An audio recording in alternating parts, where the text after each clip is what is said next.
Em certa ocasião, os amigos de Martinho Lutero perguntaram para ele qual seria o melhor salmo da Bíblia. Então ele respondeu que, em sua opinião, os melhores salmos seriam os salmos paulinos. Sem entender, os amigos perguntaram quais seriam então esses salmos. E ele respondeu: o Salmo 32, o 51, o 130 e o 143, porque são salmos que falam sobre o perdão do Senhor, a graça redentora que não vem pela obra e nem pela lei, mas simplesmente pela bondade do Senhor. E é sobre isso que nós vamos falar hoje no ECOB. Então se prepare, que hoje nós vamos tratar sobre a transgressão do pecado e o perdão, que é uma graça.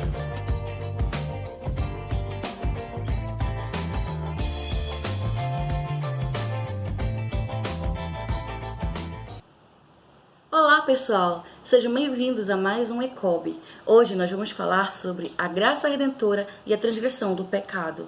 Então se junte comigo nesse estudo, abrindo a sua Bíblia no Salmo 32. Vamos ler o que fala esse salmo? Bem-aventurado aquele que tem a sua transgressão perdoada e os seus pecados apagados. Como é feliz a quem aquele o Senhor não considera iníquo, em cuja alma não há hipocrisia. Enquanto mantive meus pecados inconfessos, meus ossos se definhavam e minha alma se agitava em angústia. Pois dia e noite a tua mão pesava sobre mim e minhas forças se desvanecem, como a seiva em tempo de seca. Confessei-te o meu pecado e, reconhecendo a minha iniquidade, e não encobri as minhas culpas, então declarei: confessarei minhas transgressões para o Senhor, e tu perdoaste a culpa dos meus pecados. Dessa maneira, todos os que têm fé orem a ti, enquanto pode ser encontrado. Quanto as muitas águas se levantarem, elas não alcançarão. Tu és o meu abrigo seguro, tu me livras das aflições, e com cânticos de salvação me envolves. Diz o Senhor: instruir-te-ei e te guiarei no caminho a seguir. Os meus olhos estarão sobre ti para aconselhar-te. Não sejais como o cavalo ou a mula, que não possuem compreensão, mas precisam ser controlados com o uso de freios e rédeas. Caso contrário, não poderiam obedecer. Muitos são os sofrimentos dos ímpios, mas a bondade do Senhor protegerá quem nele confia. Alegrai-vos no Senhor, ó justos, e cantai bem alto, vós todos que sois retos de coração. O Salmo 32 e o Salmo 1 são os únicos salmos que começam com uma bem-aventurança. O Salmo 1 é uma bênção sobre o inocente, sobre a inocência, ou melhor, sobre o único inocente que é o nosso Jesus Cristo. E o Salmo 32 é uma bênção sobre o pecador que se arrepende, que abre mão do seu pecado e decide viver uma vida longe da maldição. Ou seja, bem-aventurado o homem cujo pecado é perdoado, onde não há iniquidade. Quando confessamos os nossos crimes no mundo físico, é para condenação, mas no reino espiritual, quando confessamos os nossos pecados, é para a redenção, para a remissão, para que haja uma nova chance de viver uma vida reta diante do justo juiz. No versículo 3, quando Davi fala que o pecado envelheceu os seus ossos, nós podemos ver o mal que o pecado faz sobre o cristão.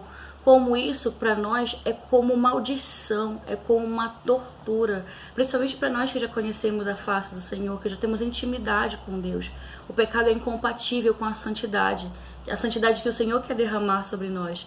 Então, quando um cristão que conheceu verdadeiramente o Senhor vive uma vida de pecado, os seus ossos doem, a sua carne dói, porque o pecado é incompatível com o Espírito Santo. E o Senhor não aceitará nos perder. Mas o justo juiz, ele sempre nos entrega uma progressão, uma cura, uma salvação. E nesse momento, essa salvação para o pecador é a confissão. Davi, ele conta o relato, a experiência que ele teve em viver no pecado, enquanto seus ossos envelheciam, doíam, a sua carne sangrava. E após o pecado, quando ele se arrepende, quando ele confessa e deixa o seu pecado, ele tem uma nova vida diante do Senhor. Ele fala da bem-aventurança, o peso do perdão. Aposto que você que está assistindo aqui agora já deve ter experimentado essa sensação que Davi experimentou, de viver um pecado e aquilo te machucar tanto, mas no segundo em que confessar, no momento em que você abrir o seu coração e confessar ao Senhor a sua iniquidade, aquilo sair de cima de você como um peso, como um castigo perdoado, você se sente livre, sente paz, você se sente bem-aventurado. É por isso que nós vamos também ter no momento o Salmo falar sobre a mula, que nós não devemos ser como a mula ou como o cavalo. Essa referência se faz porque mula e cavalo são os animais que aceitam qualquer coisa sobre os seus ombros. Pensem sobre isso. Pensem um pouco sobre esses animais, sobre o jumento, sobre a mula, sobre o cavalo.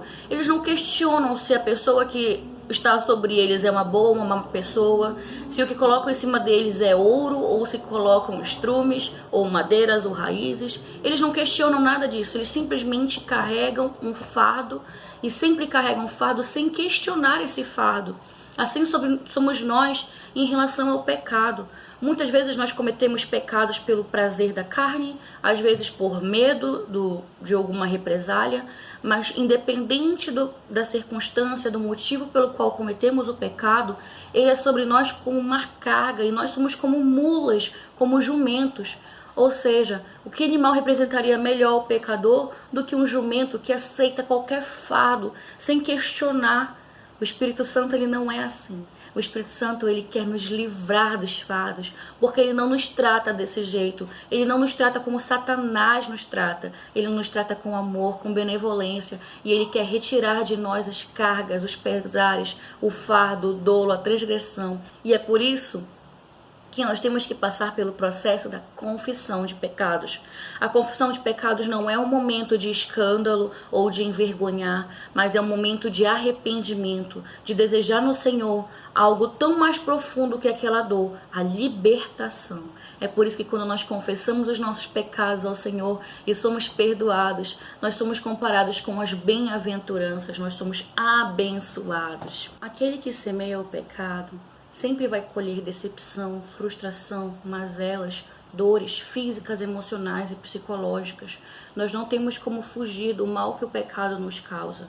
Porém, o versículo 10 nos garante que a bondade do Senhor protege os retos de coração.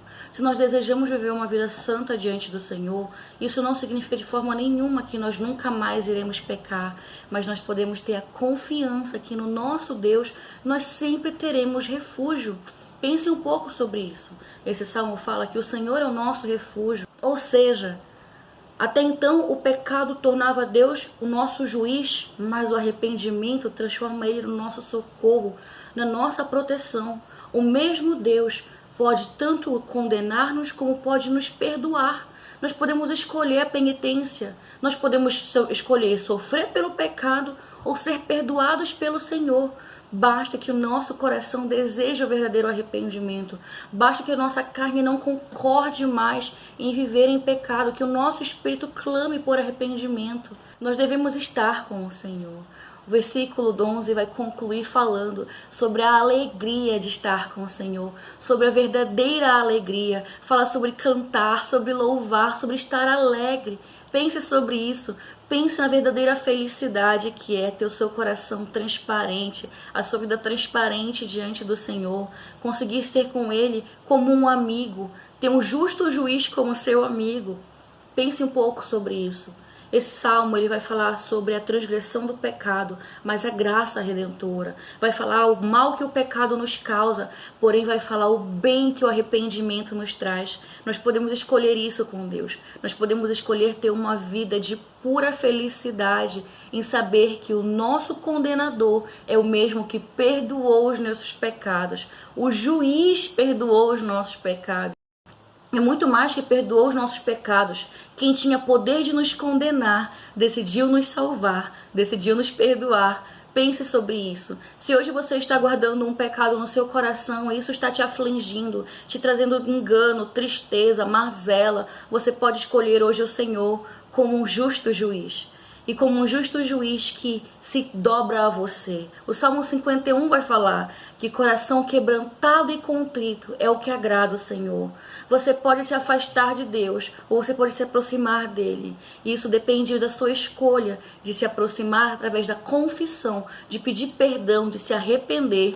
A mulher samaritana, quando teve um encontro real com Jesus, ela largou o seu balde, ela fugiu do poço e foi falar de Jesus. Ela não levou o balde, ela não levou a água, ela abandonou tudo para trás. Porque mais importante que o pecado, que aquela rotina pecadora, é que agora verdadeiramente ela tinha um encontro real com Jesus.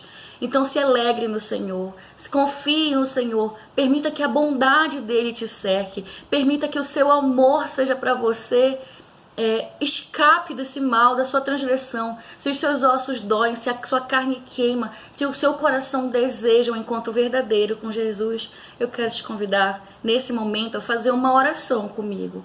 Então, onde você estiver, baixe sua cabeça, coloque sua mão no seu coração como um ato profético e diga comigo: Senhor Jesus, eu te peço perdão pelos meus pecados. Me perdoa, Deus, porque eu sei que eu te feri, que o meu pecado, a minha transgressão, Jesus, mancharam a tua santidade. Mas nesse momento eu quero escolher viver uma vida reta diante de ti, uma vida santa diante de ti. Deus, me perdoa e me ajuda. Se os meus pés tropeçarem, me carrega no colo, mas não permita que eu caia de novo nesse pecado. Eu quero ser para ti uma amiga, Senhor. Eu quero ser para ti um amigo, Senhor. Encontre em mim um coração puro, quebrantado e reto diante de ti. Eu quero experimentar a tua bondade. Em nome de Jesus. Amém. Pois bem, gente, esse foi o nosso ECOB de hoje. Como foi informado, o ECOB ele não será apenas esses vídeos curtos durante a terça-feira. Nós queremos fazer uma programação com vocês chamada Roda Viva, onde nós queremos convidar vocês a estarem junto conosco, tirando suas dúvidas sobre tudo que nós estudamos até aqui. Nós já falamos sobre 4 salmos, então nós vamos ter um momento em união, em comunhão, para falar sobre eles. Então deixa aqui nos comentários todas as suas dúvidas, os salmos que você quer ver daqui em diante. E se prepare que nós vamos estar organizando essa roda viva, um momento onde nós vamos poder pessoalmente tirar as nossas dúvidas, orar uns pelos outros e também conversar sobre o ECOB até aqui. Então, gente, nós ficamos por aqui. Não se esqueça de se inscrever no nosso canal, curtir, ativar o sininho e comentar o que você tem achado até aqui. Pode fazer perguntas e ficar bem à vontade. Esse espaço é nosso. Muito obrigada por nos acompanhar em mais um ECOB e até a próxima. Shalom!